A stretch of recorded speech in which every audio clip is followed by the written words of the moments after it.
74 vaccination lastly வந்து national active பார்ட்டியில் எடுத்துக்கிறோம்.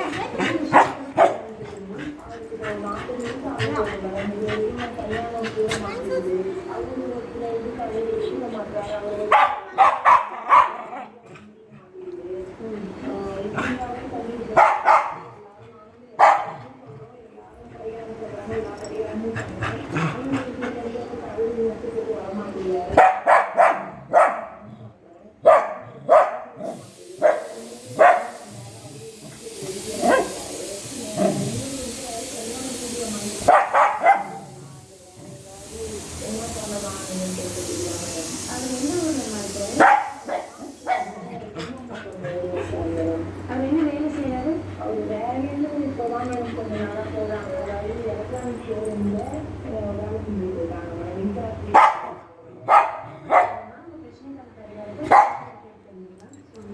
சப்தரிஷி வாக்கியப்படி அவர்கள் திருமண தடைகளை என்ன பரிகாரம்னு பார்க்கலாம்.